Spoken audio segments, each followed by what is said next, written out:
Hello friends, આપણે ચર્ચા કરી રહ્યા છીએ ભૂગોળ વિષયની। તો આ લેક્ચરમાં આ વિષયમાં આપણે આ વિડિયોમાં આપણે ચર્ચા કરીશું ભૂગોળમાં ભૂગોળની અંતર્ગત પૃથ્વીના ઉદ્ભવ વિશે ચર્ચા કરીશું। આપણે આની પહેલાના લેક્ચરમાં વિવિધ ભૂગોળના પ્રકારો જોયા, તેની અંતર્ગત પૃથ્વીની રચના કેવી રીતે થઈ ત્યાંથી આપણે ભૂગોળની સૌપ્રથમ શરૂઆત કરીશું। તો મિત્રો, પૃથ્વીના ઉદ્ભવ સંબંધી કેટલીક ઉત્કલ્પના। તો સૌપ્રથમ તો પૌરાણિક માન્યતાઓ। તમે મેં કેટલી બધી કહાનીઓ સાંભળેલી છે, એટલે કેટલી બધી પૌરાણિક માન્યતાઓ સાંભળેલી છે પૃથ્વી વિશે, કે પૃથ્વી ક્યાં આવેલી છે, કેવી રીતે ઉદ્ભવ થયો છે। તો આપણે ઘણી વખત સાંભળ્યું છે કે પૃથ્વી છે એક વિશાળ કાચબો છે, કાચબાની ઉપર 4 હાથી ઉભેલા છે અને એ હાથીની ઉપર અર્ધ ગોળાકાર સ્વરૂપે પૃથ્વી આવેલી છે અને એ પૃથ્વીમાં ખૂબ જ ઊંચાઈ પર જવામાં આવે તો સ્વર્ગ આવે છે। આવી કલ્પનાઓ સાંભળેલી છે। ત્યારબાદ કેટલીક એવી કલ્પનાઓ હતી કે શેષનાગ છે, શેષનાગની ફેણ ઉપર પૃથ્વી આવેલી છે, જો શેષનાગ ડોલે છે તો પૃથ્વી પણ ડોલે છે। ત્યારબાદ આપણે એવું પણ ક્યાંક સાંભળેલું હશે કે રાક્ષસ છે, રાક્ષસ સૂતો છે અને તેની પીઠ ઉપર પૃથ્વી આવેલી છે, રાક્ષસ છે તેની પીઠ ઉપર પૃથ્વી આવેલી છે અને જો આ રાક્ષસ હલે છે, શાંત છે ત્યાં સુધી પૃથ્વી શાંત છે અને જો રાક્ષસ હલે છે તો પૃથ્વી પણ હલે છે, એટલે કે પૃથ્વી પર ભૂકંપ આવે છે। આવી કેટલીક પૌરાણિક માન્યતાઓ હતી જેની પાછળ કોઈ વૈજ્ઞાનિક તર્ક હતું નહીં, એક કહાનીના સ્વરૂપે આપણે આવી બધી વર્ષો પહેલા, સદીઓ પહેલાની વાતો છે એ સાંભળેલી હતી પૃથ્વી વિશે। ત્યારબાદ ધીરે ધીરે મનુષ્યની અંદર વૈજ્ઞાનિક બુદ્ધિનો વિકાસ થયો અને તર્ક બુદ્ધિનો વિકાસ થયો, તેની અંતર્ગત તેને કેટલીક કલ્પનાઓ કરી।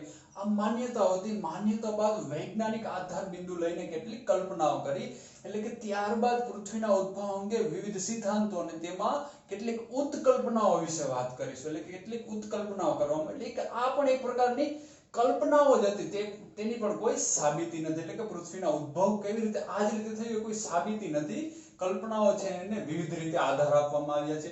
તો આવી મિત્રો 3 પ્રકારની કલ્પનાઓ કરવામાં આવી છે। પૃથ્વીનો ઉદ્ભવ થયો તેની 3 પ્રકારે કલ્પના કરવામાં આવે છે। સૌપ્રથમ એક તારક ઉત્કલ્પના, એટલે કે આમાં એવું માનવામાં આવે છે એક તારક એટલે કે કોઈ એક જ વસ્તુ હતી, એક જ વસ્તુમાંથી પૃથ્વીનો ઉદ્ભવ થયો છે, બીજું કાંઈ હતું નહીં।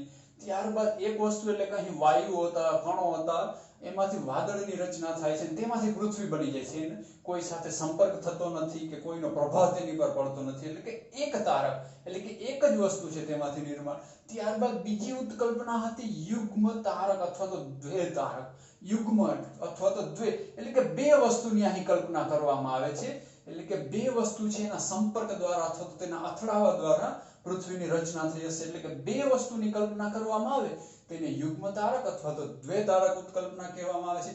ત્યારબાદ મિત્રો ત્રીજી ઉત્કલ્પના છે વાયુવ્ય અને ધૂળી વાદળો પર આધારિત ઉત્કલ્પના। તો વાયુવ્ય એટલે વાયુ, હાઇડ્રોજન, હિલિયમ જે વાયુઓ છે, વાયુઓ અને ધૂળી વાદળો, ધૂળી એટલે કે મિત્રો ધૂળો, વાયુ અને ધૂળો છે બંને ભેગી થઈને વાદળની રચના થાય છે અને એ વાદળમાંથી પૃથ્વીની રચના થાય છે તેની કલ્પના। તો આપણે એક રીતે જોશું તો પ્રથમ અને આપણે ત્રીજું બંને સરખા જ લાગશે, કેમ કે અહીં પણ આ એક રીતે વાદળ જેવી રચના થાય છે અને અહીં પણ વાદળ જેવી રચના થાય છે। તો અહીં એક તારકનો મતલબ કે આમાં બીજો કોઈ પદાર્થ નથી હોતો, જ્યારે આ ઉત્કલ્પનામાં એવું દર્શાવવામાં આવ્યું છે કે આવું કોઈ વાદળ તો હતું અને એની સાથોસાથ આ કલ્પનામાં સૂરજ છે, જે સૂર્ય બ્રહ્માંડમાં પહેલેથી જ અસ્તિત્વ ધરાવતો હતો, એટલે કે સૂરજ તો હતો જ, પરંતુ સૂરજના સાથેના કોઈના કોઈ રીતે આના સંપર્ક દ્વારા વાયુવ્ય વાદળો છે, જ્યાં ધૂળી વાદળો, એના સંપર્ક દ્વારા પૃથ્વીની રચના થઈ છે, તેને આ કહેવામાં આવે છે। તો આ વિવિધ પ્રકારની 3 પ્રકારની ઉત્કલ્પનાઓ છે તેની આપણે ચર્ચા કરીશું। તો સૌપ્રથમ જોઈએ એક તારક ઉત્કલ્પનાઓ, જે આપણે ચર્ચા કરી કોઈ એક જ વસ્તુ સાથે સંબંધિત છે, તેની અંતર્ગત બે વિચારધારાઓ છે। આ એક તારકની અંતર્ગત બે વિચારધારાઓ આવે છે। સૌપ્રથમ તો વાયુવ્ય રાશિ ઉત્કલ્પના। તો મિત્રો આ ઉત્કલ્પનાઓ છે તેમાંથી વિશેષ રૂપે બીજું કશું તો નથી પૂછાતું, પરંતુ આ ઉત્કલ્પના કોના દ્વારા આપવામાં આવી છે એ પૂછાય છે। આ 3 ઉત્કલ્પનાઓમાંથી કયા વૈજ્ઞાનિક દ્વારા ઉત્કલ્પના આવી છે તે પૂછાતું હોય છે અથવા તો પૂછાવાની સંભાવના રહેલી છે। તો મિત્રો આ નામનો અર્થ છે તેમાં શું સમાયેલું છે, જો એ આપણે વ્યવસ્થિત રીતે સમજી લઈશું તો આપણે સરળતાથી તેના નામો, તેના વૈજ્ઞાનિકો યાદ રહી જશે।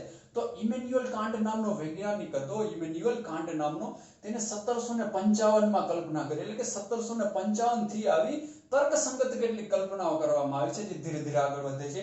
તો 1755 માં ઇમેન્યુઅલ કાન્ટે વાયુવ્ય રાશિની ઉત્કલ્પના છે એની કલ્પના કરી તો એમાં શું હતું તો એને એવી કલ્પના કરી કે અવકાશમાં ઠંડુ અને ગતિહીન વાદળ હતું એટલે કે અવકાશ છે આપણે જોઈએ છીએ અવકાશમાં એક ઠંડુ એટલે કે એમાં કોઈ જ ગરમી હતી નહીં અને ઠંડુ અને ગતિહીન એટલે કે ગતિ પણ નથી અને ઠંડુ હતું એવું એક એને વાયુવ્ય વાદળ અથવા તો વાયુવ્ય એવો પદાર્થ હતો કણો હતો એવી એની કલ્પના કરી અને એ કલ્પનામાં એને કર્યું કે કણો છે જે એની વચ્ચે ગુરુત્વાકર્ષણ બળ રહેલું છે અને તેના આધારે એક નિહારિકા જેવી એટલે કે આવું એક વાદળા જેવું એક પદાર્થ છે એની રચના થાય છે એટલે કે કાંટે ખાલી એટલી જ કલ્પના કરી કે અવકાશમાં ઠંડુ અને ગતિહીન વાયુવ્ય વાદળ હતું તેમાં રહેલા કણો વચ્ચે ગુરુત્વાકર્ષણ બળના આધારે એક નિહારિકાની રચના થાય છે એટલે કે કાંટ હતો એ અહીંયા સુધી પહોંચ્યો કે નિહારિકાની રચના થાય છે તો મિત્રો આ વિચારધારાને ફરી પાછી આગળ વધારે છે એ છે લાપ્લાસ હતો એને કાંટની વિચારધારા હતી વાયુવ્ય રાશિ ઉત્કલ્પના એમાં સુધારો સૂચવ્યો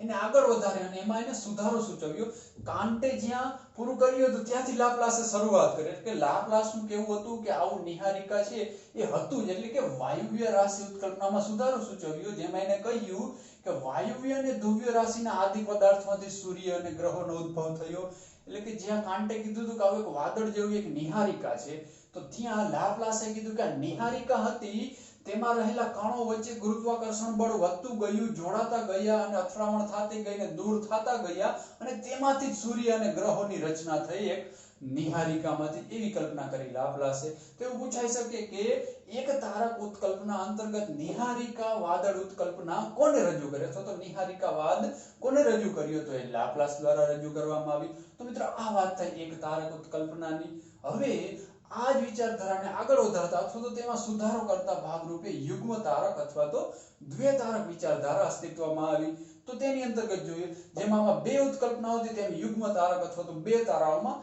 એક જ ઉત્કલ્પના અસ્તિત્વ ધરાવે છે તે છે ગ્રહાણુ ઉત્કલ્પના તેને કહેવામાં આવે છે ગ્રહાણુ ઉત્કલ્પના તે કોના દ્વારા લઈ આવવામાં આવી તો એ ટીસી ચેમ્બરલેન અને મોલ્ટન દ્વારા 1900 માં આપવામાં 1755 ત્યારબાદ 1900 માં છે આ કલ્પનાને રજૂ કરવામાં આવી તો મિત્રો યુગ્મ તારક અથવા તો ગ્રહાણુની ઉત્કલ્પના છે કોના દ્વારા રજૂ કરવામાં આવી તો ટીસી ચેમ્બરલેન અને મોલ્ટન દ્વારા રજૂ કરવામાં આવી તો આ શું છે તેની આપણે ચર્ચા કરી આ શું કહેવા માંગે છે ટીસી ચેમ્બરલેન અને મોલ્ટન તેનું કહેવા માંગે છે યુગ્મ તારક એટલે કે સૂર્ય છે એ અસ્તિત્વ તો ધરાવતો તો જ સૂર્ય હતો તો સૂર્યની બાજુમાંથી નજદીકથી એક તારો પસાર થાય છે એક તારો છે આવી રીતના ગતિ કરતો કરતો સૂર્યની નજીક આવી જાય છે આવી રીતે સૂર્યની નજીકથી આ તારો પસાર થાય છે તો સૂર્ય હતો સૂર્યમાં ખૂબ જ પ્રબળ ગુરુત્વાકર્ષણ બળ રહેલું હતું તો જેવો આ તારો સૂર્યની ખૂબ જ નજીક આવે છે તો આ તારામાંથી કેટલો પદાર્થ છૂટો પડે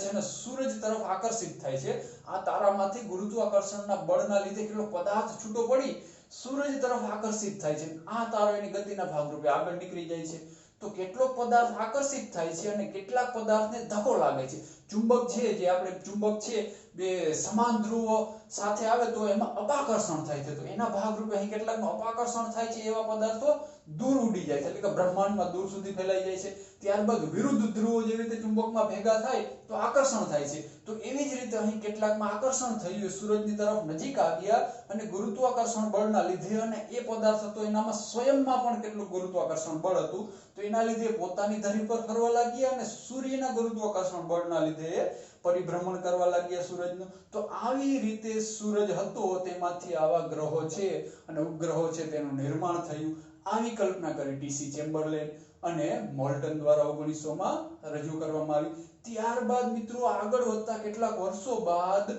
સર જેમ્સ જીન્સ અને સર હેરોલ્ડ જેફરીને છે આને સમર્થન આપ્યું એટલે કે આ બે વૈજ્ઞાનિકો હતો એને આ ઉત્કલ્પનાને સમર્થન આપ્યું એટલે કે આ ઉત્કલ્પનામાં કુલ 4 વૈજ્ઞાનિકો થઈ ગયા જેને સમાન સમર્થન પ્રાપ્ત થયું તો આ વાત થઈ યુગ્મ તારકની હવે મિત્રો આપણે ચર્ચા કરીએ વાયુવ્ય અને ધૂળી વાદળો પર આધારિત ઉત્કલ્પના એટલે કે આનાથી પણ આગળ વધતા એક ત્રીજી ઉત્કલ્પના રજૂ કરવામાં આવી જે વાયુવ્ય રાશિ આધારિત છે આમાં કલ્પના કરવામાં આવી કે સૂરજ છે બ્રહ્માંડમાં અસ્તિત્વ ધરાવતો હતો એટલે કે સૂરજનું બ્રહ્માંડમાં પહેલેથી જ અસ્તિત્વ રહેલું હતું તો આની અંતર્ગત છે બે ઉત્કલ્પના રજૂ કરવામાં આવી જેવી રીતે અહીં બે હતી અહીં એક હતી એવી રીતે અહીં બે ઉત્કલ્પના રજૂ કરવામાં આવી જે બંને એક સમાન પ્રકારની છે તે આપણે જોઈએ તેમાં સૌપ્રથમ આંતરતારાકીય ધૂળી વાદળ ઉત્કલ્પના આંતરતારાકીય એટલે કે સૂરજ તો હતો જ મિત્રો, પરંતુ બીજો તારો છે કોઈ તારો, એની અંદર જ કેટલુંક કંઈક ઉદ્ભવે છે અને રચના થાય છે તેવી આમાં કલ્પના કરવામાં આવી. એટલે કે આ કલ્પના છે ઓટો સ્પીડ દ્વારા રજૂ કરવામાં આવી. આ 1900 માં રજૂ કરવામાં આવી, ત્યારબાદ 1943 માં ઓટો સ્મિટ દ્વારા રજૂ કરવામાં. મિત્રો અહીં જે સાલ છે, સાલ અગત્યના બનતા નથી, પરંતુ આ વૈજ્ઞાનિકોના નામ છે એ અગત્યના બને છે. એટલે અહીંથી વૈજ્ઞાનિકોના નામ પૂછાતા હોય છે કે આ કોના દ્વારા રજૂ કરવામાં આવી. એટલે કે આમાં એવું રજૂ કરવામાં આવ્યું કે વાયુવ્ય અને ધૂલી વાદળો, એટલે કે એમાં કહેવામાં આવ્યું કે બ્રહ્માંડ છે એમાં પરમાણુઓ તો હતા જ, બ્રહ્માંડ છે એમાં પરમાણુઓ તો આવી રીતે ફેલાયેલા જ હતા. એટલે કે સૂર્ય પણ બ્રહ્માંડમાં અસ્તિત્વ ધરાવતો જ હતો પહેલેથી, અને એ સિવાય બ્રહ્માંડમાં પરમાણુઓ રહેલા હતા. પરમાણુના ગુરુત્વાકર્ષણ બળના આધારે તેનું વાયુ તરીકે નિર્માણ થાય છે. હાઇડ્રોજન અને હિલિયમ વાયુ છે એ એકઠા થતા જાય છે અને પરમાણુ છે મોટો બનતો જાય છે. ત્યારબાદ ધૂલી વાદળોની રચના થાય છે તેમાંથી. એટલે કે એક પ્રકારનું પરમાણુઓ, અણુઓ, કણો છે, વાયુ છે, તેના આધારે એક પ્રકારનું આવું વાદળની રચના થાય છે. એક પ્રકારે વાદળની રચના થાય, જેવી રીતે આપણે અહીં જોઈ શકીએ છીએ કે આવી રીતના ગતિ કરતા કરતા પરમાણુ એક વાદળની રચના કરે છે. પરમાણુ ભેગા થતા જાય છે અને તે પોતાની ધરી પર એક રીતે ધરીની આપણે કલ્પના કરી શકીએ, અથવા તો આ રીતે ભ્રમણ કરે છે આ બધા જ પરમાણુઓ, અને પોતાનામાં ગુરુત્વાકર્ષણ બળ રહેલું છે તેના આધારે બધા જોડાતા જાય છે અને ધીરે ધીરે મોટું સ્વરૂપ ધારણ કરતા જાય છે. એટલે કે કણોનું સ્વરૂપ ધારણ કરતા જાય છે અને આ રીતે પોતાની ગતિ ચાલુ રાખે છે. અને ત્યારબાદ એ થતા થતા એક ઘટ સ્વરૂપ ધારણ કરતા જાય છે અને આખરે આવી રીતે ગ્રહનું નિર્માણ થાય છે. આવી રીતે ગ્રહનું નિર્માણ થાય છે અને આ બધું જે આનામાં અસ્તિત્વ આવે છે એ સૂરજ હોય છે એના ગુરુત્વાકર્ષણ બળના લીધે આવે છે. એટલે કે આનાથી દૂર ક્યાંક એક સૂરજ આવેલો છે, એ સૂર્યનું ગુરુત્વાકર્ષણ બળ આને લાગુ પડે છે, એના આધારે આની અંદર ગુરુત્વાકર્ષણ બળ ઉત્પન્ન થાય છે અને આ ધીરે ધીરે પરમાણુ અને વાદળો અને કણો ગ્રહનું નિર્માણ, ગ્રહનું સ્વરૂપ ધારણ કરતા જાય છે. અને આવી રીતે ગ્રહ બન્યા બાદ આ ગ્રહ સૂર્યની પણ પરિક્રમા ચાલુ રાખે છે અને આવી રીતે ગ્રહનું નિર્માણ થાય છે. એટલે કે આવી કઈ કલ્પના કરવામાં આવી, ઓટો સ્મિટ દ્વારા કરવામાં આવી. ત્યારબાદ આ જ કલ્પના, આ જ ઉત્કલ્પનામાં નિહારિકીય વાદળ ઉત્કલ્પના પણ રજૂ કરવામાં આવી. જેમ આપણે અહીં જોયું હતું, નિહારિકા વાદળ ઉત્કલ્પના લાપ્લાસે આપવામાં આવી, પરંતુ આ ઉત્કલ્પના એક તારક ઉત્કલ્પના હતી. અને અહીં નિહારિકીય વાદળ, આ નિહારિકા છે અને આ નિહારિકીય વાદળ ઉત્કલ્પના છે જે વાયુવ્ય અને ધૂલી વાદળો આધારિત છે. એટલે આ શું કહેવા માંગે છે? તો આ છે કાર્લ વોન વાઇઝેસ્કર નામનો વૈજ્ઞાનિક હતો. મિત્રો આ વૈજ્ઞાનિકોના નામ જરૂર તમને પ્રથમ વખત સાંભળતા થોડા અઘરા લાગી શકે છે. તમે બે વખત વિડિયો જોશો એટલે તમને સરળતાથી આ બધા જ નામો યાદ રહી જશે. કાર્લ વોન વાઇઝેસ્કર આ વૈજ્ઞાનિક હતો, તેને આ ઉત્કલ્પના રજૂ કરી. તેને શું કહ્યું? તો તેને કહ્યું વાયુ અને ધૂળી રાશિ છે, એટલે કે જે રીતે આ વાદળો છે, વાયુ ધૂળી રાશિના વાદળો, એ વાદળો પણ હતા. આ ઉત્કલ્પનામાં એવું કહેવામાં આવે છે કે સૂરજથી દૂર છે અને સૂરજની અસરના લીધે એવું થાય છે. ત્યારે આને એવી ઉત્કલ્પના રજૂ કરી કે આ ધૂળી વાદળ છે, એટલે કે આ છે તેમાં જ સૂર્યનો પ્રવેશ થઈ જાય છે. એટલે કે આની અંદર જ સૂરજનો પ્રવેશ થઈ જાય છે. એટલે આ બધા જ કણો પ્રભાવિત થાય છે. આ બધા જ કણો છે પ્રભાવિત થાય છે. જેવી રીતે સૂરજ છે, સૂરજ એમાં એન્ટર થઈ જાય છે તો આ બધા જ કણો આવી રીતે પ્રભાવિત થાય છે. અને પ્રભાવિત થાય છે, આ દૂરથી ગ્રહનું નિર્માણ કરે છે. હવે સૂરજ વચમાં આવી ગયો છે, આનું નિર્માણ થાય છે. તો આના લીધે સૂર્યના ગુરુત્વાકર્ષણ બળના લીધે આ બધા મોતીઓની માળા સ્વરૂપે નિર્માણ થાય છે.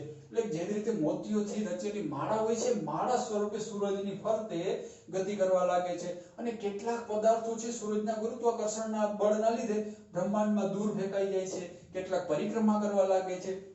અને ધીરે ધીરે સમય જતા જતા જે મોટા મોતીઓ હતા, આમાં મોટા મોતીઓ ગ્રહનું સ્વરૂપ ધારણ કરે છે. અને જે નાના નાના મોતીઓ હતા એ આ ગ્રહોના ઉપગ્રહ બની જાય છે. એટલે કે આવી કઈ કલ્પના રજૂ કરવામાં આવે છે કે સૂરજ જ આમાં પ્રવેશ મેળવે છે. ત્યારબાદ તેમાંથી ગ્રહોનું નિર્માણ થાય છે. ગ્રહો જે નાના કટકાઓ હતા એનું ઉપગ્રહો તરીકે નિર્માણ થાય છે. એટલે કે ઉપગ્રહો છે એ ગ્રહોની પરિક્રમા કરવા લાગે છે અને ગ્રહો છે સૂર્યની પરિક્રમા કરે છે. તો મિત્રો આવી કેટલીક ઉત્કલ્પનાઓ રજૂ કરવામાં આવી પૃથ્વી વિશે. તો મિત્રો આ વિડિયો આપને કેવો લાગ્યો? સારો લાગ્યો હોય તો લાઈક કરો અને આપના પ્રશ્નો અને સજેશન્સ કોમેન્ટ દ્વારા જણાવો. Thank you.